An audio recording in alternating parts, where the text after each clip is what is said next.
Hi everyone, this is our first problem in chapter 12. It's problem 12-1B. Remember, you have the algorithmic version, so if you'd like to have a printed copy, go into the non-graded assignment on Cengage for a copy of this problem. We're going to deal with dividends on preferred and common stock. The question tells us that Yosemite Bike Corporation manufactures mountain bikes and distributes them through retail outlets in California, Oregon, and Washington.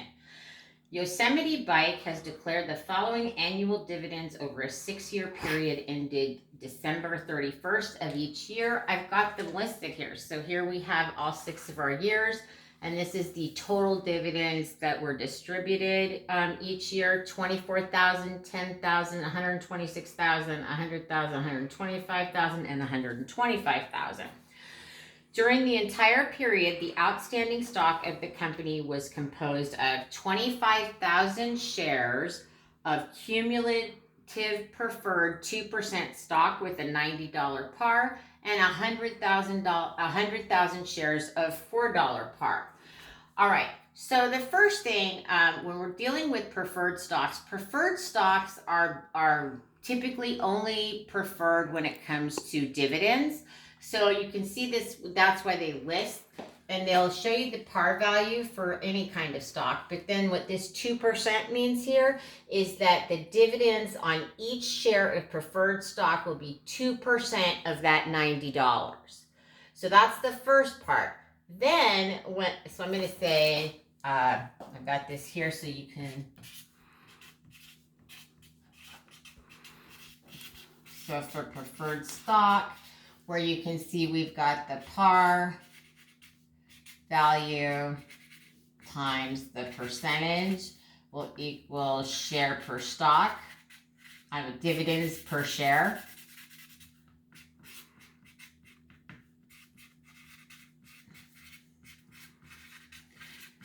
The other way is that it can actually just state what the amount of the dividend is per share. It just depends on the type of however they had it expressed.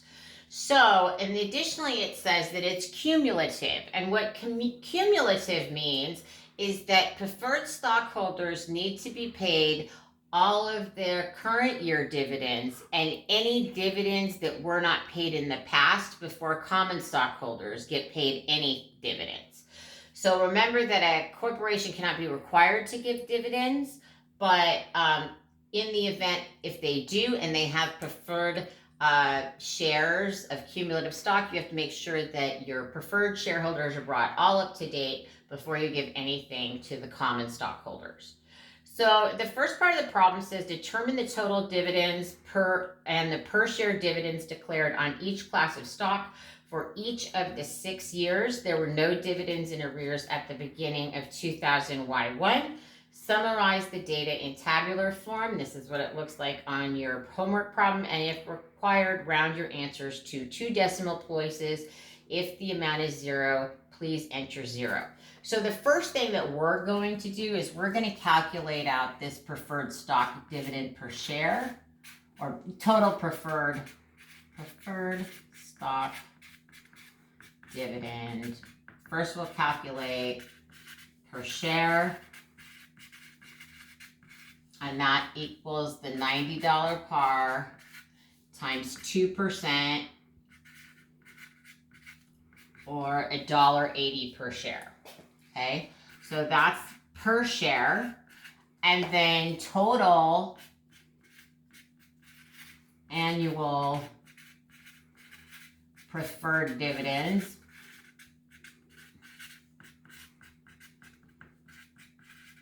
are calculated by taking the $1.80 per share and multiplying it by the 25,000 shares of preferred stock outstanding, and so that amount comes to a total of $45,000.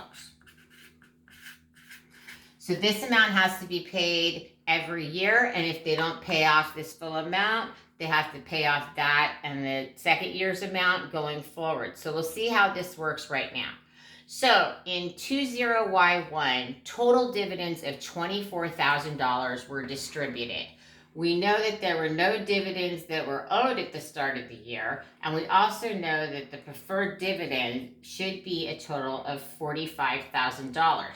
So, since there was only $24,000 of dividends declared, all $24,000 is going to be distributed to the preferred stockholders. The dividends per share is all we're going to do is, so let's do per share, and let's do 20Y1. Remember, we're still here under our preferred stock. So our dividends per share in year Y1, we just take the 24,000 total dividends. We're going to divide them by 25,000 shares, and that's going to equal a total of 96 cents per share. So that's what we're going to enter in here, is the 96 cents per share. Common, there were no common stock dividends, so we're just going to put in 0 there. So if we're looking at this, at the end of year 1, the company is going to be $21,000 of preferred dividends in arrears. So in Y1, they got 96, they got 24,000, and going forward, the company is dividends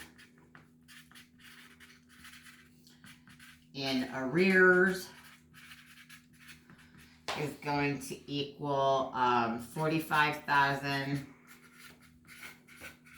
minus 24,000 equaling 21,000. All right, whoops. I'm trying to make a dollar sign there, sorry guys. Is 21,000. All right, so then we get to the end of year 2 and the company says, all right, we've got $10,000. Well, we can see here that they owed $21,000 in arrears to preferred stockholders. So again, the entire $10,000 in year 2 is going to go to the preferred stockholders when we calculate out the amount per share, which would be 10,000 divided by the 25,000 shares. That comes to 40 cents per share. There is 0 share dividends for common stock. Okay, so let me put here. So our per share 20Y2 is going to equal that 10,000 divided by 25,000 shares. We saw that that equaled 0.40 cents.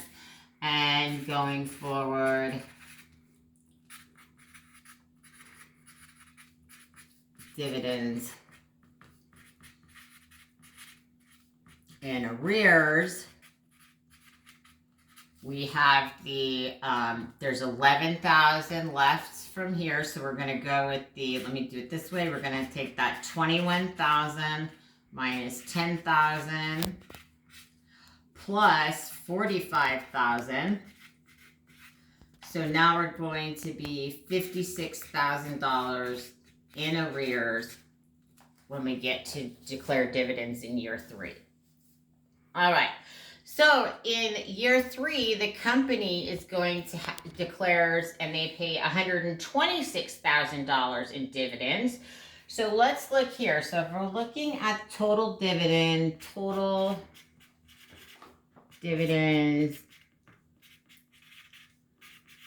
for 20Y3, total dividends, if we were going to pay it off, will be the 56,000 in arrears plus the 45,000 current year, and that's going to equal a total of $101,000. So since the dividends are enough to cover all of that, our preferred shareholders are going to get $101,000. We're trying to calculate that out on per share. So remember, we're going to take the 101,000. We're going to divide it by those 25,000 shares. So that's going to give us an amount per share of $4.04. Okay, so what we're going to put here is $4.04. And the remainder is now can be paid to the common stockholders. And so that comes to $25,000. And the per share cost, we're going to calculate it out. I'll put them over here.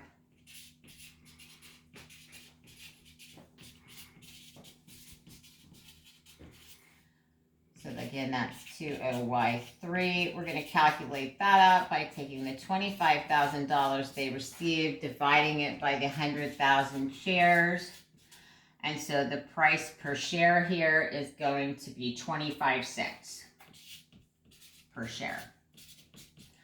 So I'm going to put that in here, 0.25. All right, so at the end of year 3, we don't have any dividends in arrears. So when we get to year 4, they've declared $100,000 of dividends. We know that our preferred stockholders are going to get $45,000, and that $45,000 is calculated by taking $1.80 times 25,000. So we also know what the per share price is. So we can put that in there. And then we know the remainder. So we've got the remainder, 55,000 is going to go to the common shareholders. So in 2000 Y4 dividend, I'll put here. We're going to take that 55,000 divided by 100,000 shares, and that is going to come to a per share dividend of 55 cents. So we're going to put that there. Then in 2000 Y5, there was a $125,000 dividend. 45,000 again is going to go to the preferred stockholders, and $1.80 per share, we know what that is. And then common shareholders are getting $80,000. So in 2000 Y5, we're going to have $80,000 divided by 100,000 shares. So we're moving on up to 80 cents per share.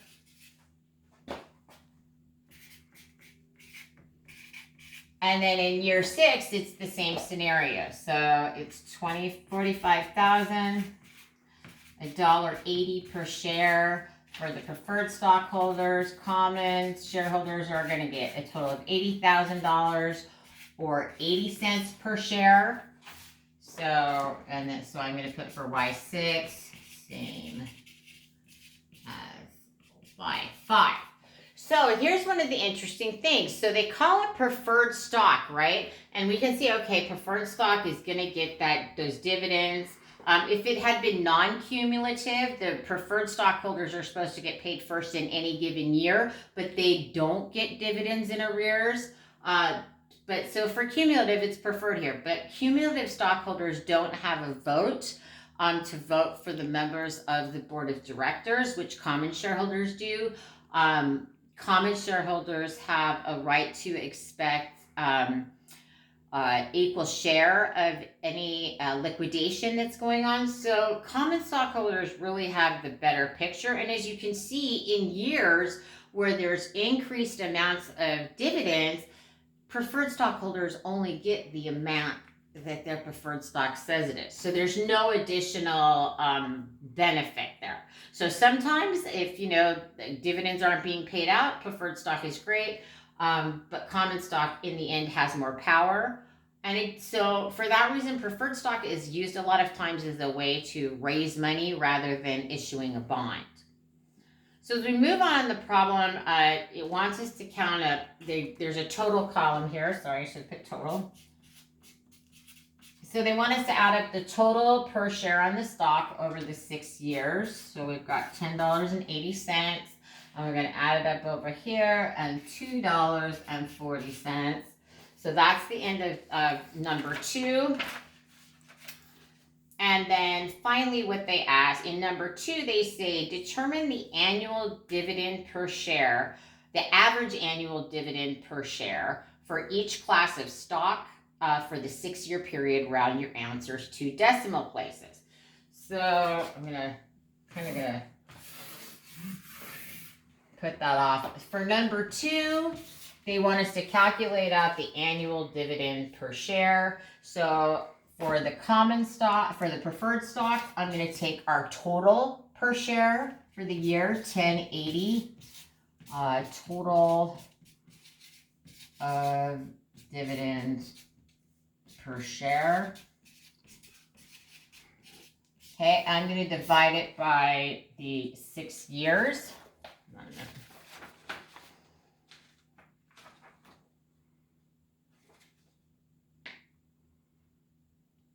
I'm going to pause 1 second. All right, so even though the total amount per share came up to $10.80, we already know what the per share annual dividend is for preferred stock because we've already calculated that out here. It's $1.80. And so this is just kind of a cheat here. We know that they have no dividends in arrears, and so they've been given a dividend of $1.80, averaging out over each of the 6 years. Now for our common stock, so this is A. For B, we're going to calculate out what the average annual dividend is by taking the $2.40 total common per share dividend, which we calculated that. We're going to divide that by the 6 years, and so we're going to get a total annual of 40 cents per share. So that's for B. And then finally what they want us to do is they say assume a market price of $100 for the preferred stock and $5 for the common stock. Determine the average annual percentage return on initial shareholder investment based on the average annual dividend per share. So we're going to do this here. So for number 3 here, what we're going to do is we're going to take our average annual dividend, right, which we calculated in 2 above, and we're going to divide it by the $100 market price per share.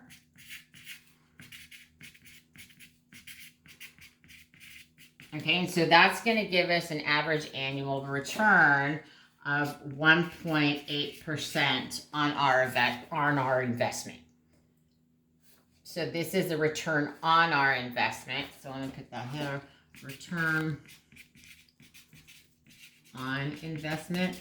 There's another term that is return of investment, and that's when you're actually receiving what you received back. This is what's being earned on this investment. So that's for our preferred stock. So preferred. All right, and then for the common, we're going to take the 40 cent per share average dividend. We're going to divide that by the $5 market price. And that's going to give us a return there on our investment of 8%. So this goes back to what I was saying, that although preferred stock is called preferred, it doesn't necessarily in the long run give you a better return on investment, right? If I told you to pick an investment based upon a 1.8% return or on an 8% return, you'd be smarter to buy $100 worth of the $5 share stock because you'll get 8% back on that $100 rather than 1.8% on your investment in the preferred stock. And that's how we finish this